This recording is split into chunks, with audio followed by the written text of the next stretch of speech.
أعوذ بالله من الشيطان الرجيم بسم الله الرحمن الرحيم وهو الذي أنشأ لكم السمع والأبصار والأفئدة قليلا ما تشكرون وهو الذي ذرأكم في الأرض وإليه تحشرون وهو الذي يحيي ويميت وله اختلاف الليل والنهار أفلا تعقلون بل قالوا مثل ما قال الأولون قالوا أئذا متنا وكنا ترابا وعظاما أئنا لمبعوثون لقد وعدنا نحن وآباؤنا هذا من قبل إن هذا إلا أساطير الأولين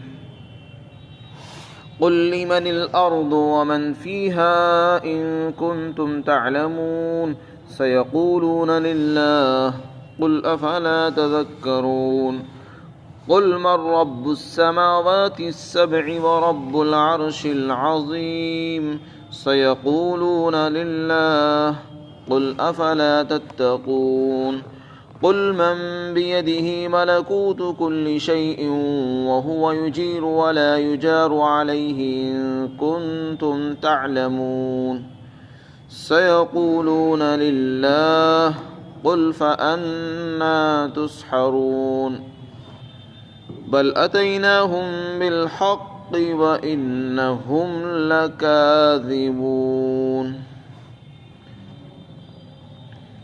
اور اللہ وہی ہے جس نے تمہارے لیے کان، آنکھیں اور دل پیدا کیے ہیں اور تم بہت کم شکر ادا کرتے ہو، اور وہی تو اللہ ہے جس نے تم کو زمین میں پھیلا دیا ہے اور اسی کے پاس تم سب کو اکٹھا کر کے جمع کیا جائے گا، اور وہی تو ہے اللہ جو تمہیں زندگی دیتا ہے اور وہی موت دیتا ہے، اور رات اور دن کا اختلاف یعنی ان کا یکے بعد دیگرے آنا اور جانا یہ سب اللہ کے اختیار میں ہے، کیا تم نہیں سمجھتے ہو؟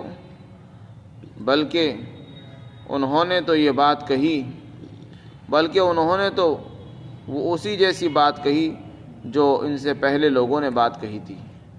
انہوں نے یہ کہا کہ کیا جب ہم مر جائیں گے اور ہم مر کر مٹی اور ہڈی میں تبدیل ہو جائیں گے تو کیا ہمیں دوبارہ زندہ کر کے اٹھایا جائے گا؟ یقیناً یہ ہم سے ایسا وعدہ کیا گیا ہے جس کا وعدہ اس سے پہلے ہمارے باپ داداؤں سے بھی کیا گیا تھا، اور اس کی حقیقت اس کے سوا کچھ نہیں ہے کہ یہ پہلے لوگوں سے نقل ہوتی چلی آ رہی کہانیاں ہیں۔ آپ ان سے کہہ دو کہ زمین اور زمین میں بسنے والی مخلوق یہ کس کی ملکیت ہے؟ اگر تم جانتے ہو تو بتاؤ، تو وہ عن قریب یہ جواب دیں گے کہ یہ سب اللہ کی ملکیت ہے۔ تو آپ ان سے پھر یہ سوال کرو کہ کیا تم نصیحت حاصل نہیں کرتے ہو؟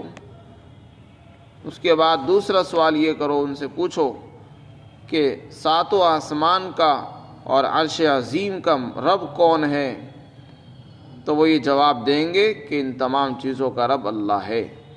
یہ سب اللہ کی صفات ہیں۔ تو آپ ان سے کہہ دو کیا تم اللہ سے نہیں ڈرتے ہو؟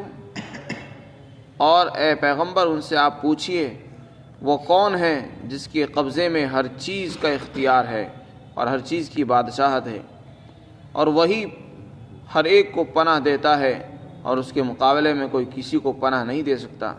اگر تم جانتے ہو تو بتاؤ۔ تو وہ یہی بات کہیں گے کہ یہ سب صفات اللہ کے لیے ہیں، ان کا اختیار صرف اللہ کو ہے۔ تو آپ ان سے پوچھو کہ پھر کہاں سے تم پر جادو کیا جاتا ہے؟ بات یہ ہے کہ بلکہ ہم نے ان کو حق عطا کیا ہے اور یہ لوگ جھوٹے ہیں۔ اللہ تعالیٰ نے یہاں پر اپنی توحید اور اپنی قدرت کو ظاہر فرما کر لوگوں کے سامنے اپنے ایک ہونے کو ظاہر فرمایا۔ اللہ ایک ہے اور اسی طرح قیامت کا آنا برحق ہے، مرنے کے بعد دوبارہ زندگی کا ملنا یہ یقینی چیز ہے۔ اللہ تعالیٰ نے اس پر دلائل پیش کیے ہیں۔ سب سے پہلے تو اللہ نے اپنی قدرت بیان کی، اور اپنی قدرت بیان کر کے مشرکین سے کہلوایا گیا ہے اور ان سے اقرار کرایا جا رہا ہے اللہ کے ایک ہونے کا۔ وہ باوجود یہ کہ اللہ کی قدرت کو مانتے ہیں اور اقرار بھی کرتے ہیں، لیکن پھر بھی اللہ کو ایک نہیں مانتے اور اللہ کو رب نہیں مانتے۔ وہ مانتے ہیں کہ اللہ ہی خالق ہے، اللہ ہی اولاد دیتا ہے، وہی مالک ہے، وہی رازق ہے، اس کے باوجود بھی پھر شرک کرتے ہیں، اللہ کو اپنا رب نہیں تسلیم کرتے۔ چنانچہ اللہ تعالیٰ نے اپنی قدرت کو بیان کرتے ہوئے ارشاد فرمایا کہ دیکھو تمہارے پاس جو آنکھیں ہیں جن سے تم دیکھتے ہو، اچھے اور برے کے اندر تمیز کرتے ہو، راستے کا تمہیں پتہ چلتا ہے اور نقصان دینے والی چیزوں سے اپنے آپ کو بچاتے ہو، اس سے اپنی حفاظت کرتے ہو، دوسروں کی بھی حفاظت کرتے ہو۔ یہ آنکھیں یہ کوئی معمولی نعمت نہیں، بڑی نعمت ہے، یہ اللہ نے بنائی۔ اسی سے تم پڑھتے ہو، پڑھائی کرتے ہو۔ انسان کے پاس آنکھیں نہ ہو پڑھائی نہیں کر سکتا، آنکھیں نہ ہو کام نہیں کر سکتا، آنکھیں نہ ہو تو راستہ نہیں چل سکتا ہے، اس کو سہارے کی ضرورت پیش آتی ہے، اپنا کام خود نہیں کر سکتا، استنجا خانے میں بھی خود نہیں جا سکتا، اس کو ہر چیز میں سہارے کی ضرورت ہے، مدد کی ضرورت ہوتی ہے۔ اور جس کو اللہ نے آنکھ کی بینائی عطا فرمائی وہ کسی کا محتاج نہیں، اللہ نے اس کو ان ساری چیزوں سے بے نیاز اور مستغنی فرما دیا۔ کتنی بڑی نعمت ہے۔ اسی طرح فرمایا ہم نے تمہیں کان دیے سننے کے لیے، تم ان سے سنتے ہو، باتوں کو سمجھتے ہو اور پھر عمل کرتے ہو۔ اگر یہ کان نہ ہوتے تو کوئی آپ سے کچھ کہتا تمہاری بات سمجھ میں نہ آتی، نہ سن سکتے تھے، نہ بول سکتے تھے اور نہ پھر اس کے مطابق عمل کر سکتے تھے۔ تو یہ سارے کاروبار، سارے کام جو چل رہے ہیں انسان کی آنکھوں سے، اس کے کانوں سے، اس کی زبان سے چل رہے ہیں۔ دل اور دماغ اللہ نے اس کو دیا ہے، سوچتا ہے اس سے۔ تو اللہ تعالیٰ فرماتے ہیں ہم نے تمہیں دل بھی عطا فرمایا، دل کے اندر تم غور و فکر کرتے ہو، حق اور باطل کو پہچانتے ہو۔ یہ بڑی بڑی نعمتیں ہیں اللہ نے جو تم کو عطا فرمائی ہے۔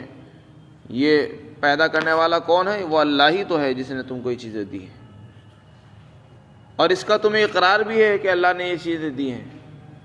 اس کا اقرار ہونے کے باوجود بھی پھر بھی اللہ کو نہیں مانتے ہو تم،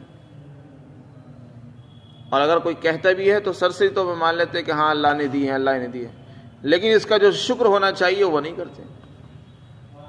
اللہ کی نعمتوں کا حقیقی شکر یہ ہے کہ اس کو اپنا رب مان لیا جائے اور اس کے سامنے سر تسلیم خم کر دیا جائے اور جھک جائے انسان، یہ اس کا شکر ہے۔ لیکن کافر انسان ان ساری نعمتوں کا اقرار کرنے کے باوجود اللہ کو اپنا رب نہیں مانتا اور شرک اور کفر اختیار کرتا ہے۔ اس لیے فرمایا تم بہت کم شکر کرتے ہو۔ اللہ نے روزی دی ہے، آنکھیں دی ہیں، دل دیا ہے، دماغ دیا ہے، کان دیے ہیں، اور پھر نماز نہیں پڑھ رہے ہیں۔ جو لوگ اپنے آپ کو مسلمان کہتے ہیں، کلمہ پڑھتے ہیں، وہ بھی خدا کے احکامات کو ٹھکرا رہے ہیں۔ آگے ارشاد فرمایا اللہ تعالیٰ نے اپنی قدرت کو بیان کرتے ہوئے فرمایا دیکھو زمین میں ہم نے ہی تمہیں پھیلایا ہے، ہم نے زمین کے اندر بکھیر دیا ہے، جس سے تمہارے خاندان بن گئے، رشتہ داریاں پھیلی ہوئی ہیں، رشتہ دار پھیلے ہوئے ہیں، تعلقات والے ہیں، تم ان کے اندر چلتے پھرتے ہو، ملتے ہو، ملاقاتیں کرتے ہو، کاروبار بھی کرتے ہو زمین میں۔ تو یہ زمین کے اندر جو ہم نے تم کو بنایا ہے اور زمین میں جو تم کو پھیلایا ہے، اس سے تمہارے لیے بڑے فائدے ہوتے ہیں۔ ایک دوسرے سے ملاقاتیں ہوتی ہیں، ایک دوسرے کے پاس جاتے ہو، مہمان نوازی ہوتی ہے، گھومتے بھی ہو، کاروبار بھی کرتے ہو، چلتے پھرتے بھی ہو، مکانات بناتے ہو، کھیتیاں کرتے ہو، پھل اور غلات بھی حاصل کرتے ہو، یہ سب زمین کے اندر ہی ہوتا ہے۔ تو یہ جو زمین ہم نے بنائی ہے بڑی نعمت ہے، اس کے اندر ہم نے تم کو پھیلا رکھا ہے۔ فرمایا اسی کے پاس پھر تم سب کو اکٹھا کر دیا جائے گا، جمع کر دیا جائے گا۔ جب قیامت آئے گی سب کو اکٹھا کر دیا جائے گا میدان حشر کے اندر۔ آگے ارشاد فرمایا اللہ ہی تو ہے جو تمہیں زندگی دیتا ہے اور وہی ہے جو تمہیں موت بھی دیتا ہے۔ زندگی اور موت کا مالک اللہ ہے اور اس کا اختیار اسی کے پاس ہے، اور یہ بات کافر بھی جانتا ہے، ایک غیر مسلم بھی مانتا ہے کہ ہاں اللہ نے موت دی ہے اور اس کے آگے کسی کی نہیں چلتی ہے۔ بڑے سے بڑے ڈاکٹر وہ جو ہے وہاں پر ہتھیار ڈال دیتے ہیں اور اپنی عاجزی کا اور بے بسی کا اعتراف کرتے ہیں۔ جب مریض ان کے ہاتھوں سے نکل جاتا ہے اور وہ مر جاتا ہے تو پھر وہ اپنی عاجزی کا اعتراف کرتے ہیں کہ یہ ہمارے بس سے باہر ہے۔ تو زندگی اور موت ایک ایسی چیز ہے جو کوئی انسان نہیں دے سکتا، نہ کوئی ڈاکٹر دے سکتا۔ زندگی دیتا ہے تو اللہ دیتا ہے، موت بھی دیتا ہے تو وہی دیتا ہے۔ اور یہ بات کافر بھی مانتا ہے، لیکن پھر بھی اللہ کو ایک نہیں مانتا۔ ان ساری نعمتوں کا تقاضا یہ تھا کہ انسان پر اللہ کا شکر واجب ہو جاتا اور اس کے اوپر واجب ہو جاتا کہ وہ اپنا اللہ کو ایک مانے، لیکن اس نے اللہ کو ایک نہیں مانا۔ اللہ کو مانتا ہے، ساتھ ساتھ میں شرک بھی کرتا ہے۔ آگے فرمایا رات اور دن کا اختلاف، رات دن کا بدلنا، رات آتی ہے پھر دن آتا ہے، دن آتا ہے تو رات آتی ہے، ایک کے بعد جو آنا جانا لگا ہوا ہے، یہ لانے والی کون ہے؟ ذات۔ رات کے بعد کون لے کر آتا ہے؟ دن۔ اور جب دن چلا جاتا ہے تو رات کون لے کر آتا ہے؟ یہ آنے جانے والی چیز دن کے بعد رات کو لانے والی ذات اللہ کی ہے۔ وہی دن لاتا ہے اور وہی رات لاتا ہے، اور رات کے چلے جانے کے بعد دن کو لے آتا ہے۔ کسی انسان کے بس میں نہیں کہ رات کو ختم کر کے اب دن نکال دے، سورج نکال دے، یا سورج کو ختم واپس کر دے اور یہ کہے کہ نہیں اب آج رات ہی رہے گی۔ کسی کے بس میں نہیں ہے۔ یہ اختیار اور یہ ملکیت صرف اللہ کو حاصل ہے۔ فرمایا یہ ساری چیزوں کا اقرار تمہیں بھی ہے، تو کیا تم سمجھتے نہیں ہو؟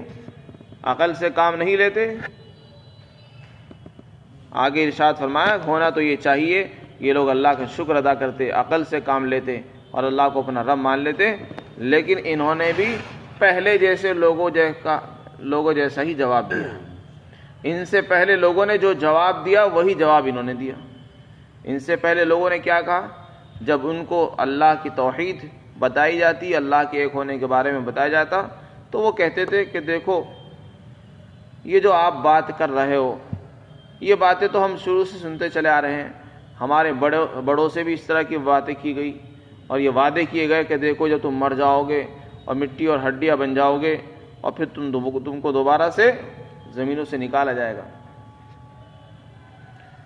تو یہ بات پہلے لوگوں نے بھی کہی اور یہی بات انہوں نے بھی کہہ دی کہ تم جو قیامت سے ہمیں ڈراتے ہو، قیامت کوئی چیز نہیں ہے، زندگی چل رہی ہے، اسی طرح دنیا چلتی رہے گی ہمیشہ ہمیشہ تک، ایک سلسلہ چلا ہوا ہے، لوگ آ رہے ہیں جا رہے ہیں، آ رہے ہیں جا رہے ہیں، یہ سلسلہ اسی طرح یوں چلتا رہے گا، کوئی اس کو ختم کرنے والا نہیں۔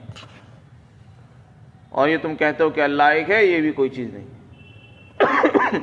اور مرنے کے بعد دوبارہ زندگی ملے گی، یہ کوئی چیز نہیں ہے، بلکہ ہم تو یہ سمجھتے ہیں کہ ہم سے یہ صرف اس طرح کے وعدے کیے گئے، ہم سے بھی کیے گئے اور ہم سے پہلے لوگوں سے بھی اس طرح کے وعدے کیے گئے، اور ان وعدوں کی کوئی حقیقت نہیں۔ ان کی حقیقت تو بس اتنی ہے کہ یہ پچھلے لوگوں سے نقل ہوتی چلی آئی کہانیاں ہیں، بس کہانیوں کے سوا ان کی کوئی حیثیت نہیں۔ جیسے کہ بچوں سے کہانیاں سنا دی جاتی ہے، بے سند باتیں ان کو بتا دی جاتی ہیں، بس یہ بھی ایک طرح کی کہانی ہے کہ تم مرنے کے بعد دوبارہ زندہ ہو۔ تو انہوں نے مرنے کے بعد دوبارہ زندگی کو ایک کہانی سے تعبیر کیا، جیسے کہانیاں جھوٹی اور سچی ہر طرح کی ہوتی ہیں، اسی طرح کی بات انہوں نے اس کو بتا دی۔ اللہ تعالیٰ نے اس کے جواب میں فرمایا کہ ایسی بات نہیں، یہ کہانیاں نہیں، یہ بلکہ حقیقت ہے۔ پھر فرمایا کہ اگر ایسی بات ہے تو آپ ان سے پوچھ کر دیکھو، اللہ کی قدرت کے بارے میں ان سے پوچھو تو یہ اقرار کریں گے اللہ کی قدرت کا۔ نبی پاک صلی اللہ علیہ وسلم کو حکم دیا جا رہا ہے کہ آپ ان سے پوچھو، یہ بتاؤ زمین کس کی ہے، زمین کا مالک کون ہے، اور زمین میں جو مخلوق رہتی ہے ان کا مالک کون ہے، انسانوں کا مالک کون ہے، جناتوں کا مالک کون ہے، جاندار کا مالک کون ہے۔ کس کی ملکیت ہیں سب چیزیں؟ یہ سوال اگر کسی کافر سے کیا جائے تو وہ یہی کہے گا کہ یہ ساری چیزیں اللہ کی ملکیت ہیں، ساری چیزوں کا مالک اللہ ہے۔ اس کا اقرار کافر کو بھی ہے۔ تو اللہ تعالیٰ فرماتے ہیں جب وہ یہ کہیں کہ یہ ساری چیزیں، ان ساری چیزوں کا مالک اللہ ہے، تو ان سے یہ پوچھو کہ تم پھر غور کیوں نہیں کرتے، اللہ کو ایک کیوں نہیں مانتے ہو؟ جب اللہ کی قدرت کا یقین ہے تمہیں تو اللہ کے ایک ہونے کا یقین کیوں نہیں؟ اس کو اپنا رب کیوں نہیں مانتے؟ اس کے سامنے کیوں نہیں جھکتے؟ اللہ تعالیٰ نے جو ہے کافروں سے اقرار کرایا انہی کی زبان سے۔ نبی کو کہا جا رہا کہ تم سے پوچھو زمین کس کی ہے، زمین پر بسنے والے مخلوق کس کی ہے، تو وہ یہ کہیں گے کہ یہ سب کچھ اللہ کی ہے۔ جب تمہیں اللہ کے ہونے کا اقرار ہے تو پھر اللہ کے معبود ہونے کا اقرار کیوں نہیں ہے؟ کیا تم نصیحت حاصل نہیں کرتے ہو؟ دوسرا سوال کرایا گیا نبی کے ذریعے، فرمایا اے نبی آپ ان سے دوسرا سوال یہ کرو، یہ ساتوں آسمان جو آپ کے اوپر تلے ہیں، یہ ان کا مالک کون ہے؟ اور ان ساتوں آسمانوں سے اوپر عرش عظیم ہے، اللہ کا عرش ہے، اس کا رب کون ہے؟ یہ سوال کرو۔ چنانچہ جب آپ ان سے پوچھو گے تو جواب یہی آئے گا کہ ان سب کا مالک اللہ ہے۔ یہ کافر بھی کہیں گے، غیر مسلم بھی کہیں گے۔ جب ان کو خدا کی خدائی کا اقرار ہے، خدا کی قدرت کا ان کو اقرار ہے، آسمان اور زمین کے مالک ہونے کا بھی ان کو اقرار ہے، تو پھر اللہ کو اپنا رب کیوں نہیں مانتے؟ کیوں یہ بت پرستی اختیار کرتے ہیں؟ کیوں مخلوق کو اپنا خدا سمجھتے ہیں؟ کیوں ذرا سی مخلوق کے سامنے جھک جاتے ہیں اور اللہ کے آگے نہیں جھکتے ہیں؟ فرمایا کیا تم اللہ سے ڈرتے نہیں ہو؟ تمہیں اتنی بڑی مخلوق کا تو اقرار ہے، اللہ کی قدرت کا اقرار ہے، اور اس کے عذاب سے پھر بھی نہیں ڈرتے ہو؟ پھر تیسرا سوال کرایا گیا کہ اے نبی آپ ان سے تیسرا سوال یہ کرو کہ وہ کون سی ذات ہے جس کے قبضے میں ہر چیز کا اختیار ہے، ہر چیز کا اختیار، ہر چیز کی طاقت جس کے پاس ہے، وہ کون سی ذات ہے؟ اور وہ کون ہے جو پناہ دے سکتا ہے اور اس کے مقابلے میں کوئی کسی کو پناہ نہیں دے سکتا؟ اگر تم جانتے ہو تو بتاؤ۔ پناہ دینے کا مطلب یہ ہے کہ اگر وہ چاہے تو جس کو چاہے دنیا میں بھی عذاب سے بچا سکتا ہے، جس کو چاہے عذاب میں مبتلا کر سکتا ہے، آخرت میں جس کو چاہے گا جہنم سے بچانے پر قادر ہے، جس کو چاہے گا جنت میں داخل کرنے پر قادر ہے۔ وہ ذات کون سی ہے جس کے اندر لوگوں کو پناہ دینے کی صلاحیت ہے، عذاب سے بچانے کی صلاحیت ہے؟ تو وہ یہی کہیں گے کہ اس کا اختیار تو اللہ کے پاس ہے۔ تو پھر ان سے یہ سوال کرو، نبی کو کہا جا رہا ہے تو پھر اب ان کے اس جواب پر یہ پوچھو کہ تم پر پھر کہاں سے جادو کر دیا گیا ہے؟ جب تمہیں اللہ کی قدرت کا بھی یقین ہے اور اللہ کے اختیارات کا بھی تمہیں یقین ہے، تو پھر تم اس طرح کی باتیں کیوں کرتے ہو جیسے کہ وہ انسان کرتا ہے جس پر کوئی جادو کر دیا گیا ہو، اور وہ اس طرح کی بہکی باتیں کرتا ہے، بے سند باتیں کرتا ہے، ایسی باتیں معلوم ایسا لگتا ہے کہ تم پر کسی نے جادو کر دیا ہے۔ فرمایا تم یہ جو کہتے ہو قرآن کے بارے میں اور قیامت کے بارے میں کہ یہ تو پہلے لوگوں کی کہانیاں ہیں، قیامت آج تک تو کبھی آئی نہیں۔ اگر قیامت یقینی چیز ہوتی تو آج تک آ جاتی، آج تک تو ہم نے کسی کو دیکھا نہیں دوبارہ زندہ ہوتے ہوئے۔ تو بات یہ نہیں ہے کہ قیامت اگر نہیں آئی تو اس کا مطلب یہ کہ وہ جھوٹی ہے۔ بات یہ ہے قیامت کا وقت، قیامت کا ایک وقت مقرر ہے، قیامت تو اپنے وقت پر آئے گی، ان کے جلدی مچانے سے جلدی نہیں آئے گی وہ، اور اس کا جو وقت ہے وہ اللہ کے علم میں ہے۔